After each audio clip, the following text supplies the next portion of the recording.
Assalamualaikum warahmatullahi wabarakatuh. Tabi pun. Perkenalkan, saya Marona Rasid dari kelas 12 IPS 3 akan menyelesaikan tugas secara wajib saya TP1. Pokok bahasannya kebijakan pemerintah Orde Lama, sumber belajarnya buku paket dan internet. Tujuan belajarnya saya ingin memahami tentang upaya mempertahankan kemerdekaan Indonesia. Di sini saya akan membahas tiga pengertian dulu yang akan saya ceritakan dan akan saya paparkan kepada kalian. Yang pertama menurut buku, kedua menurut saya, dan juga kesimpulan. Yang saya bahas pertama dulu menurut buku. Menurut buku ialah setelah proklamasi kemerdekaan bangsa Indonesia tepatnya pada tanggal 17 Agustus 1945, maka secara resmi bangsa Indonesia telah merdeka dan telah terbebas dari penjajahan dan penindasan.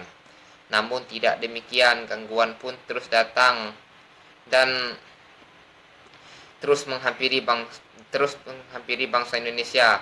Bangsa asing masih datang, yakni dari pemerintah Belanda. Kali ini kedatangan Belanda ke tanah air disambut dengan berbagai bentuk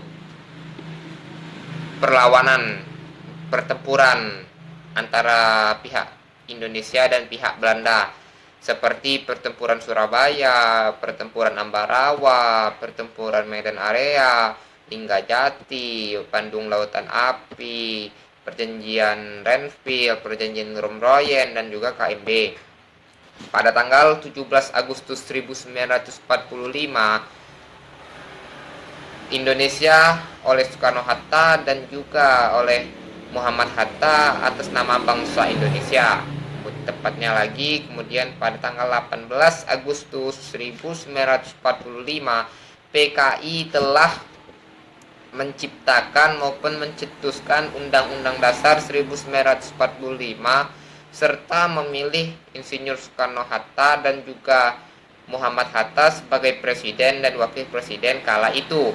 Kemudian pada tanggal 2 September mulai dibentuknya kabinet yang pertama yang terdiri dari 16 menteri dan 8 gubernur untuk bagian Sumatera yang meliputi Jawa Tengah, Jawa Barat, Jawa Timur, Sunda Kecil, Maluku, Sulawesi, dan juga Kalimantan. Kemudian pada tanggal 8 September 1945, tentara sekutu dan diikuti juga maupun diboncengi juga oleh Nica mendarat di Indonesia. Pada tanggal 10 November 1945, Jepang menyatakan akan menyerah kepada pemerintah sekutu, bukan kepada Indonesia, seharusnya kan kepada Indonesia. Kemudian pada tanggal 29 September 1945, pendaratan sekutu yang sebanyak 3 kali di Jawa Barat dan Jawa Timur, Sumatera. Dan pada tanggal 5 Oktober 1945, pecah pertempuran di Medan Area antara pemuda TKR dan tentara sekutu. Kemudian pada tanggal 15 Oktober 1945, nah maksud saya pada tanggal 15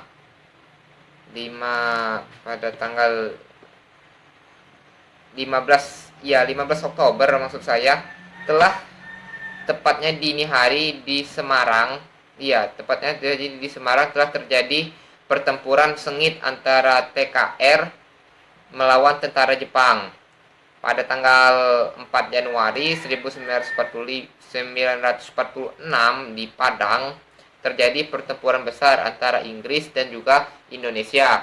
Kemudian tepatnya di daerah Rimbu Kaluang pada tanggal 26 Januari 1946, pemerintah pusat Republik Indonesia memutuskan memindahkan ibu kota dari Jakarta ke Yogyakarta. Pada tanggal 1 Januari 1947, perang terjadi di kota Palembang antara laskar perjuangan dan tentara Indonesia melawan tentara Belanda yang mengacau. Kemudian pula pada tanggal 18 September 1948 di kota Madiun terjadi pemberontakan yang dilakukan oleh oknum PKI. Kemudian pada tanggal 1 Maret 1949, serangan umum secara mendadak dilakukan gerilya oleh TNI di Yogyakarta untuk menepis kabar yang dibeberkan oleh Belanda bahwa TNI telah hancur atau telah tiada. Itu yang menurut buku. Yang kemudian yang kedua akan saya jelaskan kepada kawan-kawan dan kepada semuanya yang menurut saya pribadi. Menurut saya pribadi, kurun waktu lamanya Agustus 1945, tepatnya bulan Desember 1947, menjadi masa di mana masa yang paling berat dan masa yang berarti bagi para pejuang dan pahlawan dalam upaya mempertahankan kemerdekaan bangsa Indonesia atau tanah air kita ini. Setelah diproklamasikannya pada tanggal 17 Agustus 1945, pihak Belanda bersama sekutunya dan Jepang masih berupaya mengambil alih kekuasaan, di mana pertempuran pun telah pecah di sejumlah daerah. Strategi gerilya pun telah dikerahkan dan diplomasi telah dikerahkan yang ditempuh berhasil membuat Belanda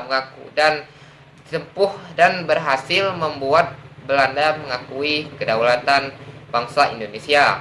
Kemudian yang terakhir yakni kesimpulannya. Kurun waktu Agustus 1945 Desember 1947 menjadi masa pun yang paling berat bagi para pejuang dalam mempertahankan kemerdekaan Indonesia dan diproklamasikannya pada tanggal 17 Agustus 1945. Pihak Belanda bersama sekutunya dan juga Jepang masih berupaya mengambil alih kekuasaan.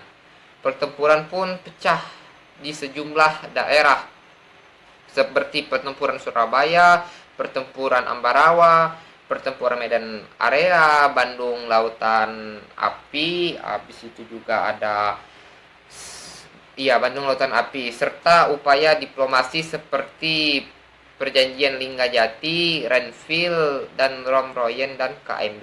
Itulah dari kesimpulannya. Mungkin ini saja yang dapat saya jelaskan. Billahi taufiq wal hidayah. Wassalamualaikum warahmatullahi wabarakatuh.